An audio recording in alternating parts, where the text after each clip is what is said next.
Oke guys, welcome back to Daily Charting with Toshi, di mana kita akan daily chart your favorite cryptocurrencies. Oke, dan sekarang kita akan masuk ke DCWT sesi kedua, di mana pembahasan kita adalah altcoins. Nah, buat lo yang mencari pembahasan mengenai Bitcoin, Ethereum maupun lebih ke macroeconomics plus news juga, kalian bisa lihat di sesi pertama yang sudah upload tadi siang jam 12:30 ya. Nah, untuk sekarang kita bisa lihat nggak terlalu banyak perubahan. Bitcoin masih struggling dengan 21.500, masih belum berhasil tembus ya. Ethereum ada peningkatan sedikit ya, sekarang 2,36% meningkat dalam 24 jam terakhir. Lalu untuk BNB dia terkoreksi 0,34%. Untuk XRP dia meningkat sebesar 1,21%. Cardano meningkat kurang lebih 1%. Solana meningkat sebesar 0,25% dan untuk Dogecoin dia masih terkoreksi sebesar 0,6%. Jadi overall cenderung mix, tetapi kalau dilihat secara keseluruhannya masih plus secara 0,63% dalam 24 jam terakhir tentunya ya. Nah, yang pertama kita akan bahas adalah BNB dulu.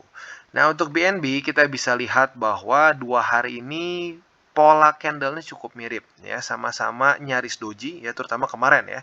Kemarin benar-benar nyaris doji, bodinya lebih kecil lagi. Tetapi sama-sama sellersnya cenderung lebih tertekan dibanding buyers ya. Jadi ada kemungkinan ya mulai ada pergantian momentum nih dari para sellers yang cenderung lebih kuat sekarang mulai pindah ke buyers karena kita bisa lihat volume juga mulai turun. Nah, jadi pertanyaannya sekarang apakah akan tetap retest atau tidak ya. Nah, tetapi kalau masa retest nggak retest itu ya bukan urusan kita, yaitu kita tinggal tunggu aja di market. Kalau untuk buy limitnya masih tetap sama. Kita harus tetap bersabar di 282,7 untuk akumulasi spot ya. Lagi-lagi akumulasi ya, averaging bukan all in. Dan untuk posisi long juga di tempat yang sama. Nah, ini bagus kenapa? Karena ada MA50 juga yang menjadi confluence support. Ya, jadi artinya ini akan menjadi satu daerah yang cukup baik secara teori TA-nya ya. Nah, untuk posisi spot bisa kalian langsung pasang aja buy limit. Gak apa-apa karena bentuknya lebih ke averaging untuk jangka panjang sampai medium ya. Kalau untuk posisi long lebih baik dan gue sarankan ya, tunggu konfirmasi. Jadi saat dia drop jangan langsung lo buka long. Kalau dia naik dulu, nah retest baru kalian buka posisi long ya. Target TP-nya ada 2. Buat kalian yang lebih konservatif, bisa pertimbangkan TP di MA20 yang ada di 311,3. Itu sekali lagi adalah take profits yang lebih ke konservatif ya. Buat TP yang lebih agresif, yang lebih ada resikonya ya, bisa pertimbangkan di MA200 ya. Jadi kurang lebih seperti itu untuk BNB, quite simple. Untuk posisi shortnya tinggal dibalik aja ya. Kalau terjadi rejection antara MA20 atau 200 ya, kalian juga bisa pertimbangkan untuk buka posisi short ya.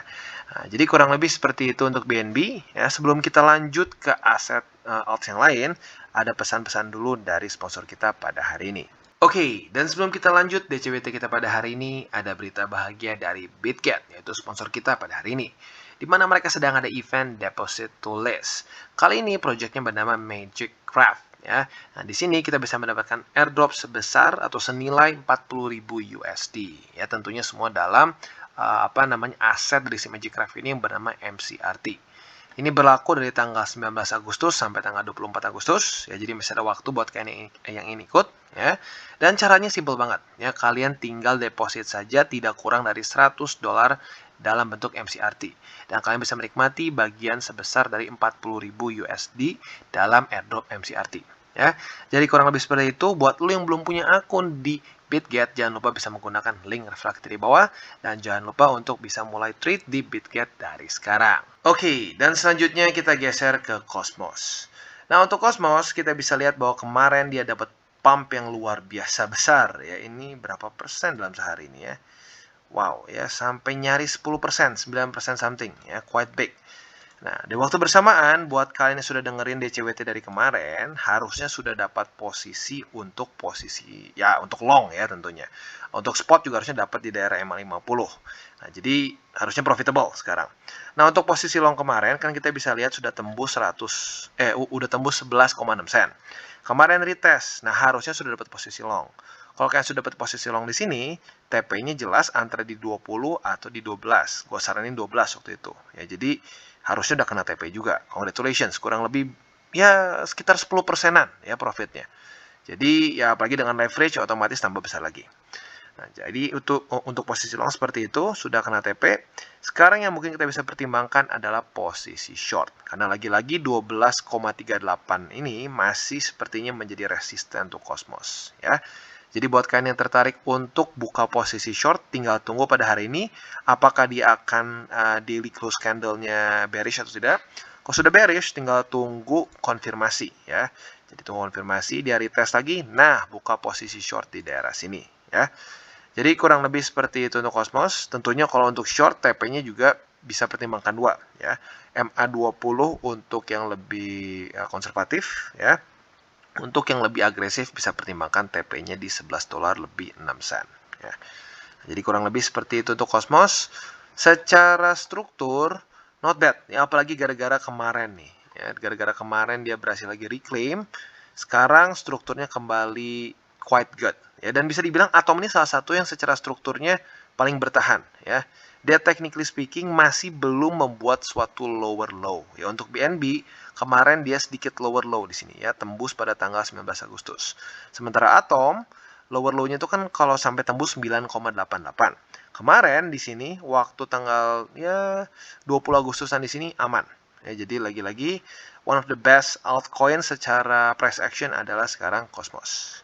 Oke, dan sekarang kita masuk ke Phantom. Nah, untuk Phantom secara price actionnya lebih sedikit sideways ya. Untuk Atom kan enak nih kemarin ya, buat yang buka posisi long di sini dapat, sudah kena TP juga. Nah, untuk Phantom dia masih cenderung stuck di daerah 30 sen. Jadi buat posisi long harusnya sih udah kena dari di sini ya. Kan retest pertama ini, ya, yang ini nyaris tapi belum retest. Retest pertama ada bullish candle. Nah, di sini konfirmasinya udah dapat. Long tapi hari ini masih belum berhasil juga kena target TP di MA50. Jadi ya bersabar aja untuk posisi longnya ya. Kita lihat apakah akan kena MA50 atau tidak untuk target TP ya. Jadi untuk posisi long masih dalam kondisi bersabar. Untuk posisi spot ya harusnya udah dapat juga, tinggal kita tunggu TP untuk jangka lebih panjang ya. Nah, untuk posisi short ini bisa kita pertimbangkan di dua tempat. Tinggal kita lihat terjadi rejection-nya di mana ya. Yang pertama adalah di MA50 ya, target TP konservatif. Buat long kita bisa pertimbangkan untuk short apabila terjadi rejection ya. Dan di waktu bersamaan kalau sampai ini tembus, kita bisa pertimbangkan lagi posisi short di 34 sen dengan kondisi yang sama kalau terjadi rejection dan confirmation ya. Jadi naik, rejection, konfirmasi, nah baru buka posisi short di sini ya. Jadi kurang lebih seperti itu, dan tentunya untuk posisi shortnya target TP-nya di daerah 30 sen ya. Jadi kurang lebih seperti itu, quite straightforward, dan secara struktur ya not the best lah Phantom ya. Dari kemarin kita sudah bahas, dia cenderung sedikit random ya. Masuk ke satu price range, lalu mantul, naik lagi ke atas, mantul lagi ya. Jadi nggak rapih dan nggak terlalu higher low, cenderung lebih random. Tapi ya sekali lagi nggak seburuk beberapa alts yang lain ya. Jadi untuk PR supaya bisa lanjut bullishnya adalah ya otomatis jangan tembus 30 sen ya, karena kalau tembus 30 sen dia kembali lagi ke price range waktu dia kapitulasi di Juni pertengahan di sini ya, which is not good kalau seperti itu ya. Tapi ya kalau buat kalian trader sih happy aja ya. Kalau sampai masuk ke sini ada peluang buat nge-short. Jadi kalau sampai dia jebol ke bawah, dia retest, nah bisa kita pertimbangkan short di sini. Target TP-nya jauh ke bawah, yaitu cukup oke secara risk reward ratio-nya. Ya, tapi lagi-lagi ini belum tembus, maka ya kita lihat dulu aja step by step. Selama dia masih price range di sini, ya kita main di sini saja untuk posisi futures. Nah, sebelum kita lanjut, gue ingatkan sekali lagi, futures ya, posisi long, posisi short nggak cocok buat semua orang. Ya, nggak semua orang siap bermain ini, karena lagi-lagi kalau kita trading futures kita harus siap dengan cut loss. Nah, kalau sampai kita nggak siap dengan cut loss, kita kita tunggu-tunggu terus, ujung-ujungnya seringkali likuidasi. Ya, jadi gua sarankan buat lu yang ingin coba main futures, lu boleh coba dulu akun demo dan lain-lain. Jangan langsung pakai duit asli, karena kalau pakai duit asli lebih seringnya boncos duluan ya. Nah, jadi kurang lebih seperti itu untuk Penta. Oke, dan selanjutnya kita ke Cardano dan bisa dibilang nggak terlalu berbeda jauh dengan FTM ya. Bedanya kalau FTM itu strugglingnya di 30 sen, kalau Cardano strugglingnya di sekitar 44 sen di sini ya. Dan buat lo yang sudah ambil posisi long, harusnya udah kena ya, karena di sini kita bisa lihat retest pertama, terus konfirmasi, sekarang udah naik lagi. Technically sih kalau lu pegang long, profit di sini ya. Nah, tetapi buat lu yang pegang long harus dikit hati-hati karena mulai terjadi penurunan volume di sini ya. Jadi mungkin buat lu yang konservatif ya, lu mau TP dulu boleh karena ada kemungkinan resiko dia retest lagi 44 sen. Ya, tapi buat lu yang lebih risk taker dan siap ke resikonya ya sudah, sabar aja tunggu dia kena MA50 atau tidak dalam waktu dekat ya. Jadi kurang lebih seperti itu untuk posisi long dari Cardano. Untuk spot otomatis sama juga sudah dapat di 44 sen. Dan lagi-lagi untuk spot lebih ke medium term sampai ke long term. Maka dari itu ya bersabar saja. Nanti mungkin TP-nya akan kita bahas kalau sudah waktunya. Which is masih lama jujurnya ya. Karena itu ada di weekly. Dan kalau buat lo yang pengen tahu detailnya boleh cek di video gue sebelumnya cara TP ya. Nah, jadi itu untuk spot dan long. Kalau untuk short, kita bisa pertimbangkan apabila Cardano terjadi rejection di MA50 atau bisa juga MA20. Kita lihat di daerah mana kena yang mana dulu ya. Lagi-lagi untuk short sama ya treatmentnya, lebih baik tunggu konfirmasi ya. Jadi rejection, retest, nah ini dia konfirmasinya baru kita short dengan target TP-nya yang kita balik aja ya, yaitu di 44 sen. Oke, jadi kurang lebih seperti itu untuk Cardano. Kalau untuk struktur, Cardano lo bisa lihat sendiri ya.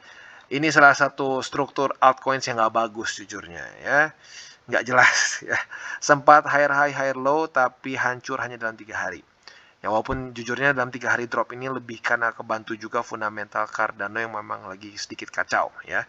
Fasil hard fork ditunda terus. Sebenarnya ditundanya bukan oleh tim dev ya, lebih karena kan SPO-nya belum menentukan nih mereka lanjut atau enggak gitu. Jadi ya masih sedikit murky secara situasinya ya. Jadi kurang lebih seperti itu untuk Cardano. Untuk akumulasi spot ya di 44 sen buat lo yang udah beberapa kali di sini sebelumnya, jangan sampai kejebak terus-terusan ya. Pastikan jangan sampai posisi Cardano lo terlalu besar dalam portofolio alts lo ya. Lagi-lagi harus kita bagi-bagi dengan bijaksana. Seperti yang gue bilang, kalau gue pribadi lebih suka 70% portofolio dari kripto lu adalah antara BTC dan ETH. Kalau lebih konservatif, banyakkan BTC. Kalau lebih agresif, bisa banyakkan ETH. Nah, 30%-nya ini baru ya altcoins yang lain, ya seperti Cardano, FTM, Atom, BNB, dan lain-lain. Nah, dari 30% ini jangan sampai kalian terlalu timpang di salah satu alts ya. Jadi lagi-lagi kalau lu sudah akumulasi di 44 sen berkali-kali sebelumnya di Juni mungkin atau jangan-jangan di Mei, ya jangan keterusan juga akumulasi di 44 sen ya. Oke, dan selanjutnya untuk Matic. Nah, untuk Matic apa ya, bisa dibilang sideways banget juga enggak ya, karena kita bisa lihat cenderungnya naik ke atas. Tapi MA50-nya jujurnya ketembus terus ya. Jadi dari tanggal 19 nih jebol ke bawah, tapi ketahan struktur 77 sen, dia naik. Tembus MA50, close dikit di atas, besoknya berhasil lagi sedikit tapi opennya di bawah. Jadi jujurnya datanya mix untuk yang MA50 ya. Tapi buat lo yang sudah buka posisi long di sini ya, karena lagi-lagi ini sudah terjadi konfirmasi ya. Di sini retest pertama naik, konfirmasinya di sini. Buat lo yang long harusnya sudah dapat. Sekarang kondisinya profit sih ya. Kalau kita coba hitung sekitar berapa persen nih, kita coba tarik ya. Sini sekitar not bad, sekitar 5%-an. Nah, jadi buat lo yang target TP-nya di 20, ya boleh bersabar saja. Tapi catatannya apa? Catatannya kita bisa lihat volume mulai turun. Jadi mungkin buat lo yang tipe-tipe ya udahlah bang, untung tipis-tipis nggak apa-apa, ya boleh TP sekarang. Buat lo yang lebih agresif, ya boleh tunggu sampai di retest MA20 ya. Jadi itu untuk posisi long. Nah, untuk posisi short tinggal kita lihat sampai 20 nih. Kalau 20-nya jebol ya jangan buka posisi short. Makanya itu penting kita tunggu konfirmasi ya. Jadi kalau sampai terjadi seperti ini movementnya ya, dia naik, ke reject, retest lagi, nah boleh short. Tapi kalau tembus ya udah jangan gitu ya. Kita shortnya mungkin di daerah $1 lebih 2 sen ya. Jadi kurang lebih seperti itu untuk posisi short ya. TP-nya tentunya tinggal disesuaikan. Kalau di 20, lu mungkin bisa TP di MA50. Kalau lu misalnya nanti tembus dari MA20 dan retestnya di $1 lebih 2 sen, mungkin bisa pertimbangkan TP-nya di MA20 atau di MA50 ya. Untuk spot sekarang masih sama ya. Untuk sekarang masih di 77 sen. Oke, dan selanjutnya kita ke Chainlink, dan untuk Chainlink kita masih lihat permasalahannya masih sama seperti kemarin, yaitu di MA50. Nah, jadi setelah dia jebol pada tanggal 19 Agustus kemarin, dia sebenarnya sudah nyaris retest besoknya langsung ya, tapi nggak kena. Nah, setelah itu dia masih terus cenderung naik pelan-pelan, tapi ya kita bisa lihat kemarin lagi-lagi di reject. Nah, jadi untuk sekarang PR dari Chainlink jelas, yaitu tembus MA50. Nah, kondisi sekarang jujurnya sedikit bikin bingung ya, karena lu mau buka posisi long atau spot ya jujurnya nggak terlalu bisa ya. Mungkin satu-satunya posisi yang lo bisa pertimbangkan sekarang adalah di MA50 yaitu nge-short. Nah, jadi kita bisa lihat ini sudah ada rejection pertama nih. Nah, andaikan sampai terjadi bearish candle di sini, tinggal kita lihat besok. Kalau besok ada retest, silahkan kalian buka posisi short ya. Kalian buka posisi short di MA50. Nah, kalau sudah buka posisi short di MA50, target TP-nya antara dua nih ya. Yang pertama, buat target TP yang lebih konservatif, bisa pertimbangkan di struktur sini, yaitu di daerah $6 lebih 87 sen ya. Nah, itu bisa menjadi TP yang konservatif. Nah, buat kalian yang TP-nya pengen lebih besar profitnya, ya bisa pertimbangkan yang di bawahnya struktur, yaitu di $6 lebih 32 sen ya. Jadi simple seperti itu. Nah, untuk posisi long, sebenarnya boleh aja kalian pertimbangkan juga di $6.87 ya, tapi sekali lagi gue ingatkan tunggu konfirmasi. Jangan cuma pasang asal posisi long di sini kayak lu pasang buy limit untuk spot ya, karena lagi-lagi ada perbedaan fee ya. Kalau untuk spot lu sekali bayar, that's it. Tapi kalau lu buka posisi long itu ada biaya, kesannya ya walaupun technically bukan itu namanya ya, tapi ada kayak biaya hariannya, biaya in-up lah gitu kesannya. Jadi semakin lama lu menghold posisi futures lu, semakin besar fee yang lu harus bayar ya, kasarnya gitulah ya. Jadi maka dari itu untuk posisi long lebih baik butuh konfirmasi tambahan ya. Jadi overall seperti itu untuk Chainlink. Lagi-lagi ya, dia secara struktur jujurnya menyebalkan. Kemarin dulu lumayan bagus ya. Kayak udah mau sedikit recovery ya, tapi kayaknya bisa dibilang dia ketahan oleh di daerah sini ya. Di daerah berapa sini? $9 lebih 30 sen, di mana dia reject lagi daerah sini dan drop lagi ke bawah. Ya, tentunya dropnya diperparah juga dengan BTC yang ya terjun payung ya. Oke, dan terakhir Polkadot. Untuk Polkadot bisa dibilang price action-nya sangat mirip seperti Chainlink ya. Kita lihat, ini Chainlink, ini Polkadot ya, kayak kembar. Nah, jadi otomatis bisa dibilang pembahasannya kurang lebih mirip ya. Untuk posisi long mungkin masih cukup jauh ke bawah ya. Untuk akumulasi spot juga masih jauh ke bawah. Yang sekarang kita masih bisa pertimbangkan adalah MA50. Mungkin sedikit perbedaannya adalah Polkadot belum ada retest. Ya, kalau link kan udah bisa nih, dia udah retest sekali, tinggal kita lihat besok dapat konfirmasi atau tidak. Untuk Polkadot dia belum ada retest, maka kita harus lebih ekstra bersabar lagi. Kita lihat apakah dia akan retest MA50 atau tidak. Ya. Nah, ada yang sering gini, kadang-kadang suka ada yang nanya, "Bang, tapi kalau turun duluan terus gimana? Kita belum punya posisi short." Ya, itu artinya belum rezeki. Ya, kalau belum rezeki jangan dipaksain. Kalau dipaksain ujung-ujungnya malah jadi boncos biasanya ya. Nah, jadi ya bersabar, kita tunggu retest, udah gitu kita tunggu konfirmasi, baru kita buka posisi short. Nah, target TP-nya kalau sampai dapat ya di sekitar MA50, kalian bisa pertimbangkan di sini ya. Yang pertama itu di sekitar $7 lebih 23 sen. Ya, ini TP yang konservatif. Dan buat TP yang lebih agresif bisa pertimbangkan di $6 lebih 68 sen ya. Oke, jadi kurang lebih seperti itu untuk Polkadot. Quite simple, nggak terlalu ribet ya. Dan bisa dibilang nyaris sama seperti Chainlink cara kita trade-nya dalam beberapa hari ke depan ya. Nah, sebelum kita tutup DCWT kita pada hari ini, sekali lagi gue ingatkan ya, untuk futures trading itu nggak untuk semua orang ya. Dan sebelum lu mulai, lebih baik gue sarankan lu bikin diri lu familiar dulu sama cara trade futures, karena ada harus hitung margin, harus lihat leverage, jangan sampai kalian pokoknya asal aja yang penting paling gede ya. Karena cukup banyak loh orang yang kesannya, udahlah asal aja, tiba-tiba buka posisi, berapa menit, loh kok posisinya hilang? Ternyata terkena likuidasi. Nah itu kenapa? Karena ketidaktahuan dalam kita ya margin dan leverage gitu. Jadi orang kesannya main buka-buka asal, nggak ngerti, kena liquid dengan sangat cepat. Ya itu terlalu sering terjadi jujurnya ya.